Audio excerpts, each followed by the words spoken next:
July 21, 1945. Only 2 months had passed since the war's conclusion.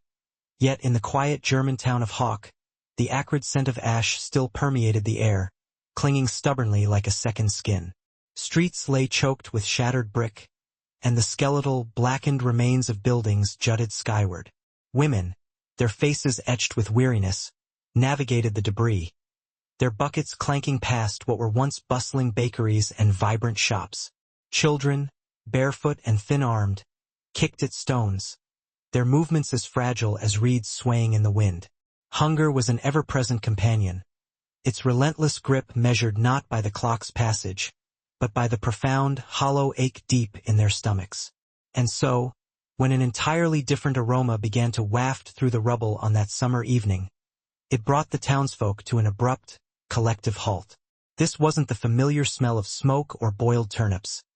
This was richer, heavier, carrying a sharpness that bordered on pure luxury. It was the tantalizing scent of sizzling meat, subtly mingling with the faint, effervescent hiss of carbonation. Few recognized it immediately. For 6 long years, Germany had subsisted on stringent rations, on ersatz bread baked with flour stretched with sawdust, on thin soups of cabbage and watery potatoes. The very notion of fat sizzling in a hot pan was a distant memory, one most had long since buried deep within their minds. Children, like startled, curious animals, cautiously sniffed the air before creeping down the narrow lanes that led to the schoolyard, now occupied by American soldiers. What greeted their eyes made them truly blink in disbelief. Young men in their olive-drab uniforms were gathered around field stoves, their laughter echoing lightly as they expertly flipped patties of ground beef onto gleaming iron plates. Nearby, crates stamped with bold white letters were stacked, and Coca-Cola bottles stood in neat rows amidst the dust. Caps were pried off with the casual ease of boys enjoying a summer outing, the golden fizz foaming exuberantly over the rims. It was a scene so utterly alien, so profoundly strange, that for a moment the civilians suspected it might be some elaborate trick. After all, mere months prior, these very uniforms had instilled terror, approaching their homes with rumbling tanks and pointed rifles.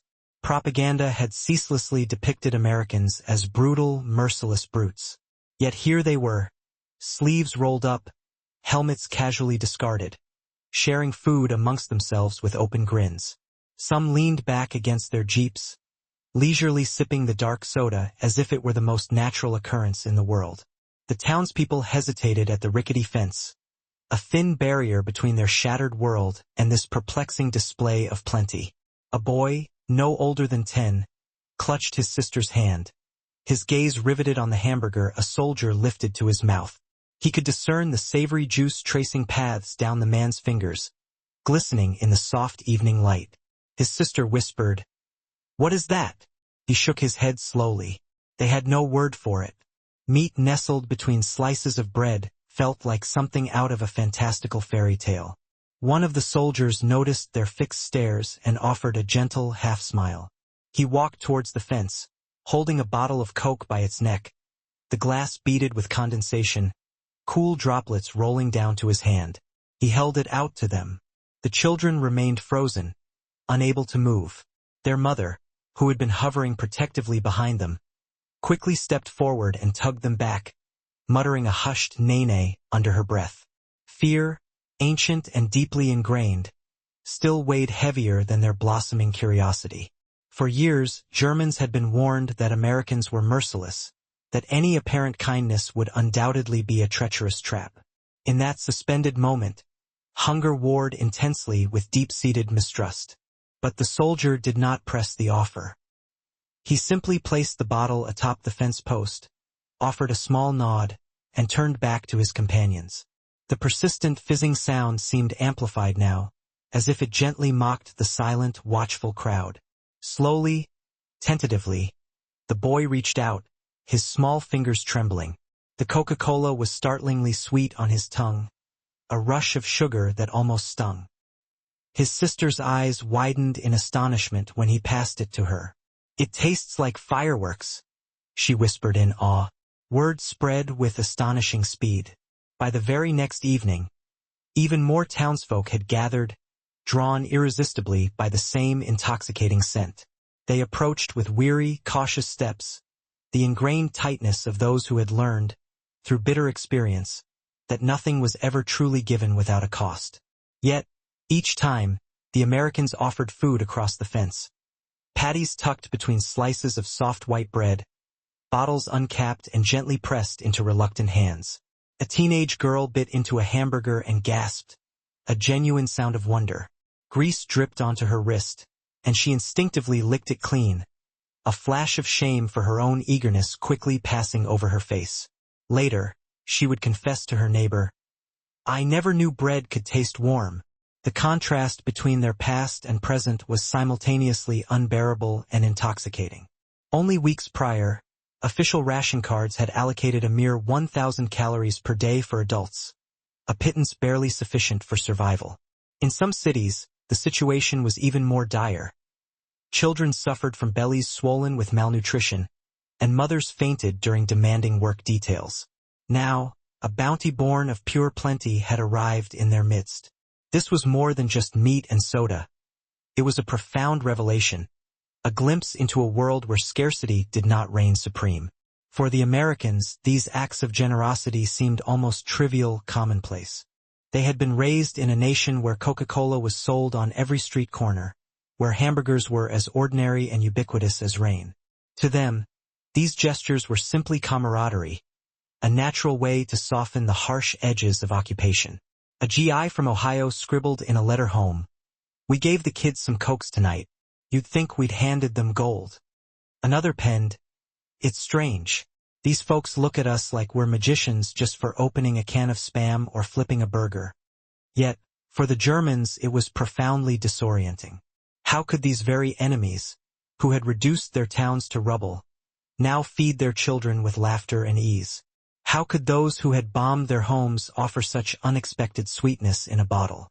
A woman whispered incredulously to her sister, "If this is democracy, it tastes far better than we were told."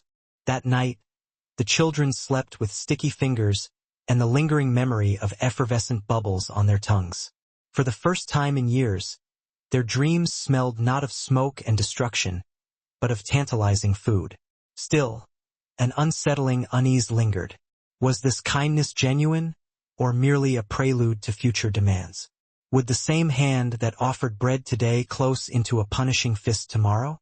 As the sun dipped below the wreckage, the sizzling of hamburgers carried across the ruins like a strangely foreign hymn.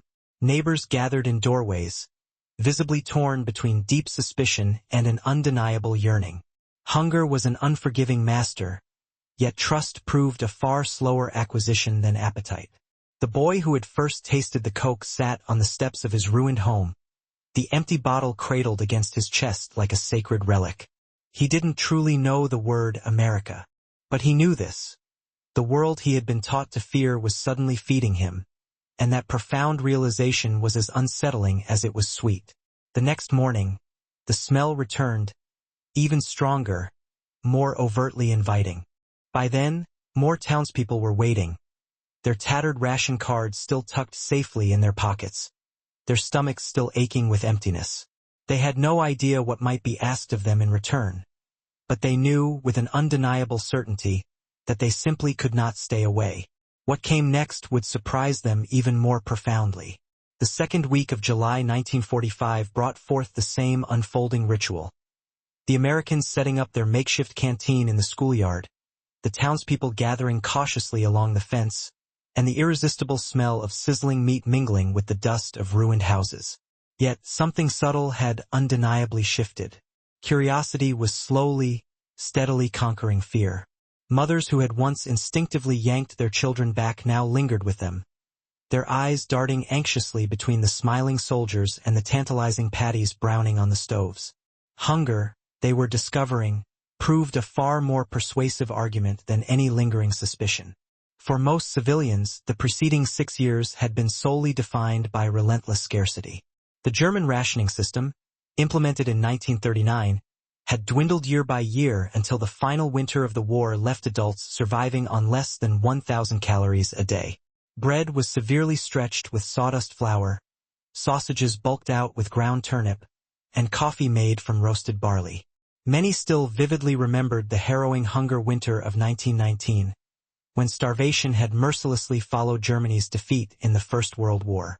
They had, by all accounts, expected this occupation to be even worse.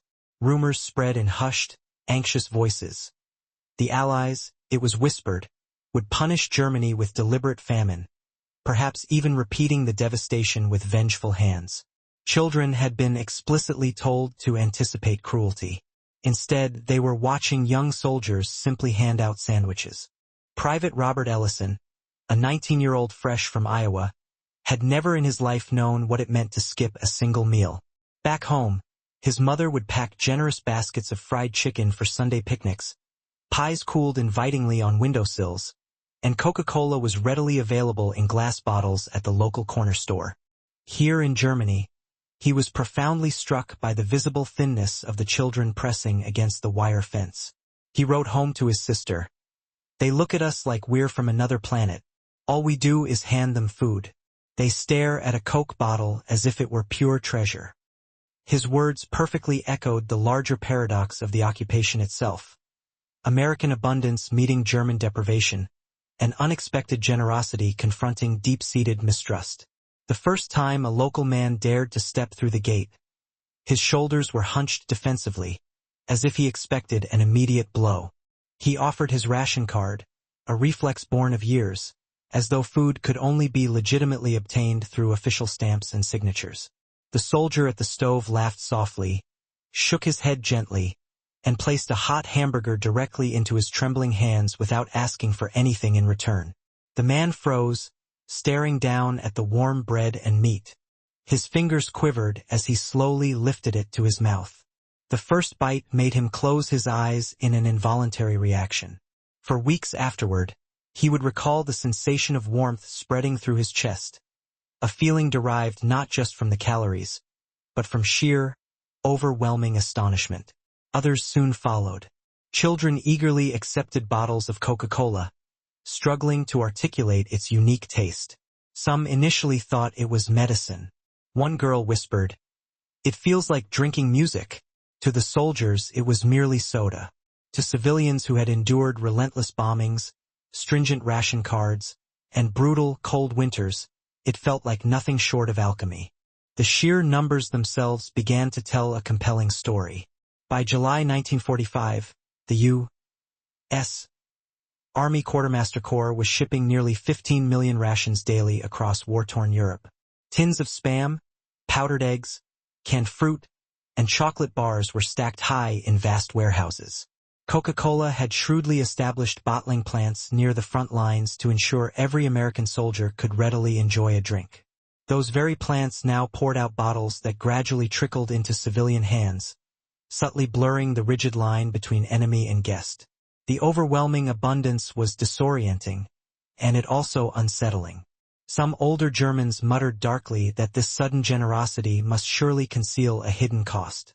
How, they wondered, could the same people who had dropped devastating bombs on Dresden now hand out hamburgers with a smile? A 36-year-old widow named Marta arrived one afternoon with her 2 children. Her husband had perished in Stalingrad, and her home had been reduced to rubble in an air raid. She had sustained her children on boiled nettles through the brutal last winter of the war. Standing at the fence, she felt her stomach twist, not just with hunger, but with a profound, bitter humiliation. To accept food from the Americans meant implicitly acknowledging that her country, once so proud and defiantly strong, was now utterly broken. Yet, when a soldier bent down to offer her son a hamburger, the boy's eyes widened with a brightness she hadn't witnessed in years. Marta allowed him to take it. The sound of his chewing was almost unbearable in its pure joy. She swallowed her pride along with her gnawing hunger and accepted a bottle of Coca-Cola for herself. Later, she admitted, "I had never tasted sweetness like that. I hated that I needed it. I hated that I loved it." For the Americans, these acts were often less about explicit policy and more about pure instinct. General Eisenhower had explicitly instructed that the German people must not be left to starve, wisely warning that widespread desperation would inevitably breed chaos. Yet, the daily gestures, the casual handing of a Coke, the simple flipping of a burger, were the spontaneous actions of ordinary soldiers, motivated by common decency. Letters sent home described these events with a casual pride. "Fed some kids tonight. Reminds me of my little cousins back home." None of them fully realized they were profoundly reshaping perceptions, one hamburger at a time. Laughter slowly began to replace the heavy silence at the schoolyard.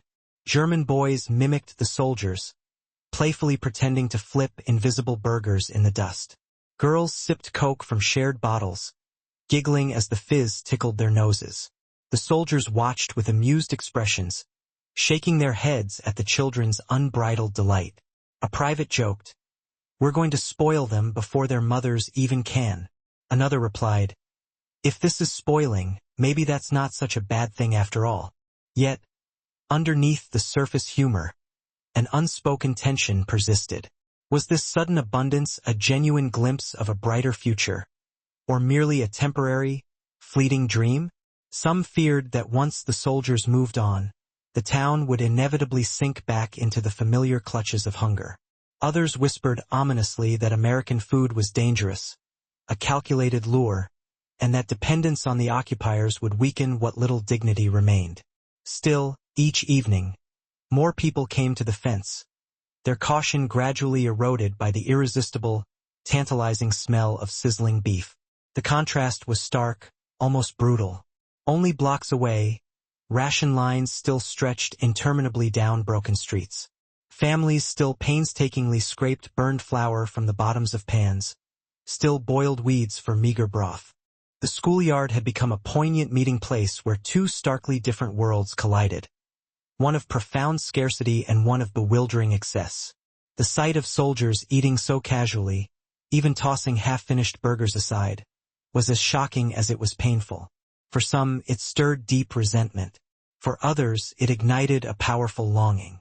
But for nearly everyone, it planted a disorienting seed of uncertainty.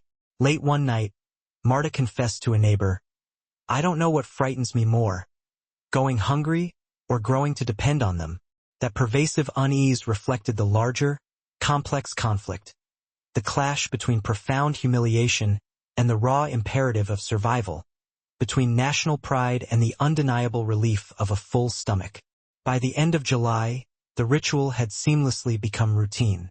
Children gathered early, women lingered nearby, and soldiers set up their stoves with practiced, efficient ease. A boy from Hawk kept an empty Coke bottle hidden carefully under his bed like a sacred relic, its glass empty but gleaming with remembered promise. For him, it was far more than just a bottle. It was tangible proof that another world truly existed. A world where food was plentiful, where laughter was casual and free, where even enemies could genuinely smile. But with every seemingly simple gift came a question that gnawed as deeply as hunger itself. Could kindness truly be trusted when it came from the very hands of those who had conquered you? The answer was not yet clear. What was undeniably certain was that the schoolyard had become an unexpected stage where two nations, once bitterly divided by hatred, now met in the simple, shared act of eating together. And what began with mere hamburgers and Coca-Cola was only the nascent beginning of something far larger, something neither side fully understood yet. By August, the schoolyard had transformed into more than just a place to fill empty stomachs. It was becoming a strange theater of profound transformation, where the very act of sharing food carried meanings neither side could fully articulate. The initial taste of Coca-Cola and hamburgers had undoubtedly eased physical hunger. But something deeper was beginning to take root. An unsettling, complex question of trust, dignity, and identity in a land still permeated by the smell of smoke. For the German civilians, each bite was simultaneously a gift and a profound confrontation. A nation raised on the fervent rhetoric of superiority now found itself fed by the very men it had been told were barbarians. Propaganda posters had promised nothing but American cruelty. Instead, their children were licking ketchup from their fingers with pure delight. Every swallow carried a powerful clash of ingrained memory and stark reality. Marta, who had once whispered her deep resentment, now found herself surprisingly looking forward to the evenings at the fence. Her son, Carl, had grown visibly less fearful, often running ahead of her to catch the first enticing whiff of grilled meat. She watched him laugh with other children as they clutched their bottles of Coke, bubbles bursting joyfully at their lips. The sound was almost unbearable in its sheer innocence, as if the immense weight of war had lifted, if only for a fleeting moment. The soldiers, too, keenly noticed the subtle shift. Private Ellison meticulously wrote in his diary, "They don't flinch anymore when we smile. Feels like we're breaking through something bigger than language." For men who had been rigorously trained to kill, this dramatic reversal was jarring, disorienting. Feeding former enemies was certainly not what they had anticipated when they boarded ships for Europe. Yet here they were, seemingly turning occupation into a strange communion, one hamburger at a time. The profound significance did not escape their commanders. General Eisenhower had issued stern warnings against repeating the costly mistakes of 1919, when widespread hunger and deep humiliation had fueled intense resentment. This time, the strategy was decidedly softer, more nuanced. Food became, quite literally, a weapon of peace, its impact measured not in destroyed cities, but in painstakingly rebuilt trust. By the summer of 1945, American forces were distributing far more than just rations. They were distributing potent symbols of plenty, wrapped in the familiar forms of hamburgers and Coke. It was soft power long before the term was even coined. For the Germans, the symbolism was almost too much to bear. The hamburger, greasy and unapologetically simple, was a foreign dish that powerfully represented an entire culture of undeniable abundance. It was fast, filling, and assertively American. To eat it was to taste not merely meat, but also the tantalizing possibility of a vastly different world, one where scarcity was demonstrably not the rule. Coca-Cola, with its characteristic fizz and sweetness, was even stranger, more mystifying. Its flavor was unlike anything they had ever known, addictive and joyful, as if bottled optimism itself had been poured directly into their mouths. Children described it as drinking stars, while older men muttered cautiously that it must be laced with something unnatural. One evening, a teenage girl named Latte stood at the fence, a Coke in her hand. She had lost her father on the Eastern Front and her brother to Allied bombing. The bitterness of grief was etched deep in her eyes. Yet, as she sipped, she suddenly laughed when the fizz tickled her nose, startling even herself. She later admitted, "It was the first time I laughed without shame since the war ended." For her, the sweetness was not only sugar, but also an unspoken permission to feel human again. The inherent conflict lay in this stark contrast. Pride dictated that many Germans should resist this generosity, seeing it as yet another layer of humiliation. Hunger, however, commanded them to accept. The uninhibited laughter of children told them something else entirely, that survival might necessitate opening themselves to a future shaped, perhaps inevitably, by their conquerors. It was a dangerous thought, for it implied not just physical nourishment, but a subtle ideological surrender. To drink Coca-Cola was, in a small but significant way, to taste democracy. To bite into a hamburger was to tacitly admit that abundance could indeed be shared across enemy lines. Statistics painted the grim backdrop. In 1945 alone, American forces distributed hundreds of thousands of tons of surplus food across occupied Germany. Care packages, introduced the following year, would extend this generosity even further. Boxes filled with powdered milk, fats, and canned goods, sent by ordinary American families to complete strangers across the ocean. The recipients often wept openly upon receiving them. It was not just the precious contents, but the personal handwriting on the labels, proof that unknown hands cared enough to send something so invaluable. Ellison, watching Marta's son chew through a burger one evening, felt the profound weight of this contradiction. "I fought men who wore that uniform," he whispered to a fellow GI, "and now I'm feeding their kids. Feels like we're patching a hole with bread and meat." His companion replied, "Maybe that's exactly what we're doing." Yet, suspicion lingered stubbornly. Some townsfolk vehemently refused to come near the schoolyard, convinced that the food was poisoned or that the kindness was merely temporary, a fleeting facade. An old man spat disdainfully in the dust when he saw children drinking Coke. They will make you slaves with sweetness. He warned ominously. The bitterness of defeat still ran incredibly deep. The Hamburgers did not erase the searing memories of bombing raids, the gaping craters where houses once stood, the faded photographs of lost fathers and sons. Still, the fence filled each evening. Hunger gnawed away relentlessly at ideology, and slowly, the unexpected taste of American food carved cracks in hardened walls of resentment. Marta found herself torn each night between a burgeoning gratitude and a persistent, underlying resentment. She admitted to her sister, "I want to hate them, but then I watch Carl eat, and I just can't.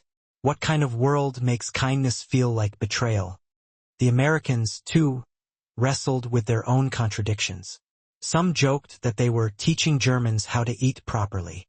Others grew visibly uncomfortable when they witnessed the sheer desperation of the civilians. A private confessed in a letter home, "It feels strange. Back home we throw food away. Here they treat a Coke bottle like a diamond." Humor often softened the edges, but a persistent unease remained. What precisely was occupation supposed to mean if not control? Feeding the enemy blurred all the established lines. And yet, beneath all these contradictions, something irreversible was irrevocably happening. The image of a German child sipping Coca-Cola beside an American soldier was more powerful than any speech or policy could ever be. It suggested, perhaps for the first time, that the future might not be built on revenge, but on the strange, potent alchemy of shared abundance. One evening, as the sun dipped low, Marta's son held up an empty bottle, light glinting through the glass. He asked his mother, "Will it always taste this way?" She had no answer. For her, the sweetness carried both the fragile hope of a new beginning and a deep-seated dread. To fully embrace it was to accept a world reordered, one in which the victors fed the defeated, not with punishments but with hamburgers. The question haunted her as she walked home past the skeletal ruins. Could the future truly be built on the taste of another nation's abundance? Or would it fade as quickly as the fizz in a bottle left open too long? That night, the laughter of children echoed down the broken streets, a sound lighter and more vibrant than the crushing silence that had filled them before. And yet, just beyond the edges of that laughter, shadows lingered, whispers of whether this fragile bridge of food could truly carry the immense weight of history. What came next would ultimately reveal whether sweetness could genuinely mend bitterness, or whether it was only a fleeting flavor in the ruins of war. By the time autumn crept into the ruins of 1945, the schoolyard canteen was no longer an oddity, but an established fixture, its distinctive smells woven inextricably into the very rhythm of the town. The familiar sizzle of beef on hot metal and the unmistakable hiss of soda bottles opening had become as common and comforting as church bells once were. Yet, this very familiarity did not dull its inherent strangeness. Each meal served was still a profound reminder that former enemies were now feeding one another, that the bitter sting of hunger and the deep wound of humiliation had somehow been gently folded into the warmth of fresh bread and succulent meat. Marta now walked to the schoolyard without any hesitation, her son Carl running gleefully ahead, her daughter trailing shyly behind her. She had shed the stiff tension in her shoulders, though her pride remained a stubborn, internal weight. Accepting food from the occupiers still burned faintly within her. Yet, she could no longer ignore the profound change in her children. Carl's cheeks had filled out noticeably, his eyes less sunken, reflecting a newfound vitality. Her daughter, once lethargic and withdrawn, now hummed softly after drinking Coke, as if the effervescent bubbles carried joyful songs directly into her blood. These small, undeniable transformations were a powerful testament. What gnawed at Marta was not merely the food itself, but the creeping, unsettling sense that with every bite, they were tasting not only calories, but an entirely different world. For the soldiers, too, the ritual had evolved. What had begun as a simple gesture of goodwill now carried a deeper, more defined purpose. They saw in the civilians' faces not just gratitude, but a tangible softening of suspicion. Ellison, a young man from Iowa, observed a profound shift. The townspeople no longer clung tightly to their ration cards as they neared the makeshift fence. In a letter home, he articulated this change. writing, "It's as if the food itself has transformed into a bridge between us. We're just flipping burgers, yet they now perceive us not as an occupying force, but as something akin to neighbors." What he couldn't grasp then was the immense significance of this seemingly small connection. The simple hamburger and the refreshing Coca-Cola were rapidly evolving into powerful emblems of American identity, resonant symbols of unexpected abundance within a continent deeply scarred by years of deprivation. The irony was stark. Only months prior, American bombers had cast their dark shadows across German skies. Now, effervescent American soda fizzed on German tongues. For many, this dizzying contrast was hard to process. An old man confessed, "I thought we would eat ashes forever. Instead, my grandson drinks the same beverage as the soldiers who leveled our street." He shook his head, unable to reconcile this profound contradiction. Yet, his grandson, unburdened by memory, eagerly licked the sweetness from his lips without hesitation. The children, often the first to embrace new realities, found their innocence less burdened by the past. By late 1945, official programs began to reinforce what soldiers had started informally. Care packages, sent from American families, arrived tied in twine, filled with powdered milk, canned meats, and chocolate. Civilians lined up at distribution points, eyes wide and hands trembling, as they opened boxes bearing foreign handwriting. These packages were far more than mere food. They were tangible proof that strangers across an ocean cared enough to share their own abundance. For Martya, clutching a tin of condensed milk from a box addressed with love from Chicago, the effect was staggering. She murmured, bewildered, "They know nothing of me, yet they feed my children." It was nourishment deeply mingled with bewilderment. The ideological impact intensified weekly. German propaganda had long depicted Americans as decadent, corrupted by excess. Now that very excess was saving lives. Sipping Coca-Cola was to confront the lie. Chewing a hamburger was to realize abundance could be generous, not grotesque. Even Martya, fiercely dignified, felt the pull. Watching Karl laugh with soldiers one evening, she quietly admitted, "They are not what I was told." This truth unsettled her more than hunger ever had. For the soldiers, the irony was also keen. Some proudly wrote home about teaching Germans to eat. Others recognized something weightier. A corporal remarked, "This isn't just food. It's politics on a plate." He was right. The schoolyard was no longer only about filling bellies. It was the stage for the first taste of American influence. Long before the Marshall Plan or official speeches promised Reconstruction, the hamburger and Coca-Cola were already laying subtle foundations. Yet, beneath this transformation, unease simmered. Was this sweetness a lasting cure or a fleeting distraction? Martya worried about dependence, about her children craving foreign food more than the black bread of their ancestors. Pride whispered that each swallow felt like a surrender. But when she saw Karl's face bright with vitality, and her daughter's thin arms regain strength, relief silenced that whisper. Survival, she knew, spoke louder than pride. The laughter echoing through the schoolyard became contagious.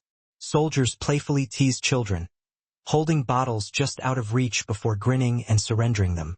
Girls shyly mimicked English words, giggling when their accents drew laughter. Even the sternest elders found themselves softened. A grandmother, once defiant, admitted after sipping her first Coke, "I hate that it makes me smile." The sweetness was insidious, not just on the tongue, but in the heart. By December, snow dusted the ruins. The stove still hissed, and bottles still clinked. Martya stood one evening, Coke in hand, as carols drifted faintly from a nearby church. She thought of her husband lost in Stalingrad, of years of sacrifice, and of the strangers now feeding her children. She wondered if this sweetness, this abundance, was not just a meal, but a message. That her children's world would be shaped not by war's ashes, but by the fizz of something new. The larger shift was undeniable. German civilians began to associate the American presence not only with destruction but with unexpected generosity. Food became the language through which trust cautiously grew. The hamburger, greasy and simple, was a token of democracy. Coca-Cola, effervescent and sweet, a taste of modernity. Together, they were more than calories. They were symbols of a world rebuilt on strange, unexpected foundations. Still, not everyone welcomed it. Some muttered this was the beginning of cultural conquest, that sweetness would erode old ways more surely than bombs. A teacher warned, "Beware, they want to win your stomach before your mind." Yet even he couldn't keep children from gathering each evening, eyes bright, stomachs eager. On the last night of the year, as fireworks cracked faintly over a battered town, Carl clutched his empty Coke bottle and whispered to his mother, "This tastes like the future." Martja looked at him, her heart torn between hope and fear. His words pierced her deeper than hunger, for she realized her children were not only eating American food, but swallowing an entirely new vision of the world. As the new year dawned, the question lingered like smoke. Could sweetness truly rebuild a shattered nation?